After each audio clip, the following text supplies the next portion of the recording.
खानदेश शिक्षण मंडळाच्या 12 पदासाठी 4 जानेवारीला मतदान होत आहे। मतदानाची जय्यत तयारी करण्यात आली आहे। निवडणूक उपसमिती निवडणूक पारदर्शी होण्यासाठी प्रयत्न करीत आहे। मतदानासाठी 10 बूथ उभारण्यात आले।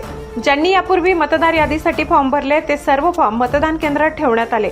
ज्यांनी फॉर्म भरलेला नाही त्यांना फोटो आधार कार्ड द्यावा लागणार आहे। ओळख पटविल्याशिवाय मतदान करता येणार नाही। बोगस मतदान होऊ नये यासाठी जय्यत तयारी करण्यात आली आहे। बोगस मतदान करताना आढळल्यास पोलिसांच्या स्वाधीन केले जाईल असा इशारा निवडणूक अधिकारी पंडित चौधरी यांनी दिलाय। मतदार यादीचे संयोजक जय जिनेंद्र फाउंडेशनने ही यंत्रणा तयार केली आहे। ज्यांनी मतदार यादीसाठी फॉर्म भरले नाही त्यांचे फॉर्म भरून घेतले जाणार आहेत। जे फॉर्म भरणार नाही त्यांचे नाव संशयास्पद यादीत जाणार आहे।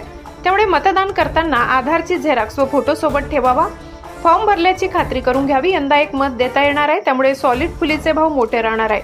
पॉकेट केव्हा येते याची वाट बहुतांश मतदार करीत आहेत। एक अध्यक्ष, 2 उपाध्यक्ष, 1 विश्वस्त, 8 संचालक असे 12 लोक निवडून येणार आहेत। 4 वेगवेगळ्या रंगाच्या मतदान पत्रिका तयार करण्यात आली आहे। त्यात 1, 2, 1, 8 असे मतदान करता येणार आहे। मतदानासाठी सभासदांनी आवर्जून यावे असे आवाहन निवडणूक समिती व सचिवांनी केले आहे।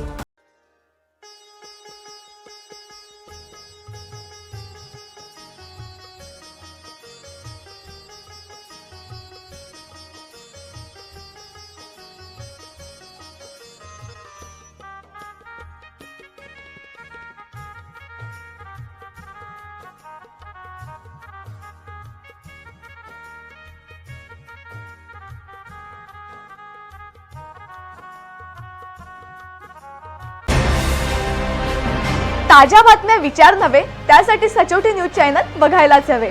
ज्ञान, मनोरंजन, संस्कार देणारे चॅनल सचोटीला सबस्क्राइब करा। बेल आयकॉनचे बटन दाबा। सोबत शेअर करायला विसरू नका।